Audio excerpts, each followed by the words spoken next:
Hello and welcome to the second part of this taking control of your colour video tutorial.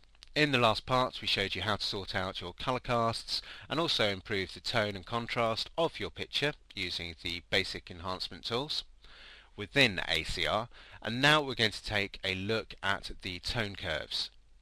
Now you'll find tone curve within Photoshop CS3 and 4.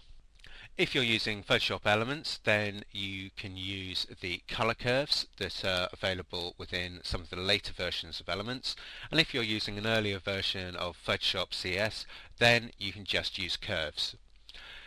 Within the later versions of CS, you obviously have this tone curve, and it very quickly enables you to adjust the tones and the highlights within your image. So it's a very useful tool to have.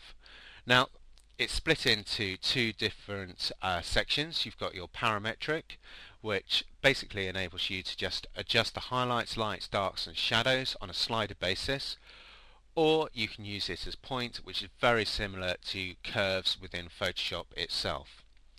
Now, Photoshop Elements users who are using the color curves, you'll basically have something very similar to this parametric curve, which enables you just to make adjustments to the sliders, and it's very useful and very easy to use. Now if you want a starting point, you're not sure really where to start off with, if you just click onto the point, there's a series of presets which are very handy. So what we'll do is we'll just choose our curve. At the moment we've got linear, and I'm just going to go down to strong contrast, and you'll instantly see the difference that makes. If I click off preview, on and off, and you can see the difference there. And now what I can do is I can actually just grab those points and move them around so they actually meet exactly as I want them. So I want to just increase the mid-tone contrast a little bit more. I'm just going to drag the two middle points just over to the right a little bit, and I just want to increase the lightness of the mid-tones. So just going to raise that point and raise this point over down on the left.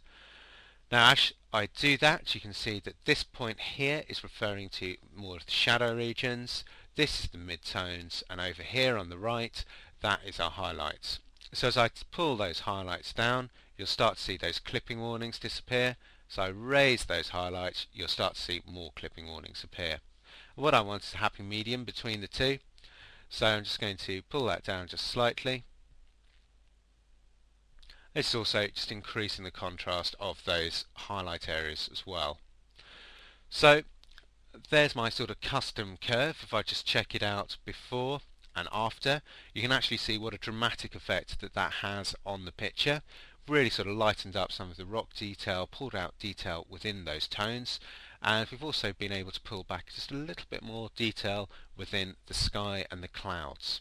If I want to just recover a little bit more highlight in those clouds, I can actually add another point, click and pull that down, and you can see those clipping warnings for those highlights have almost completely disappeared. So the tone curve is a very powerful tool for getting the best possible information in your picture. So I'll leave you there to have a play around with the tone curve.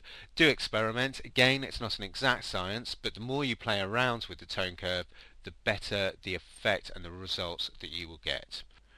And I'll see you in the next part where we'll take a look at selective colour boosting.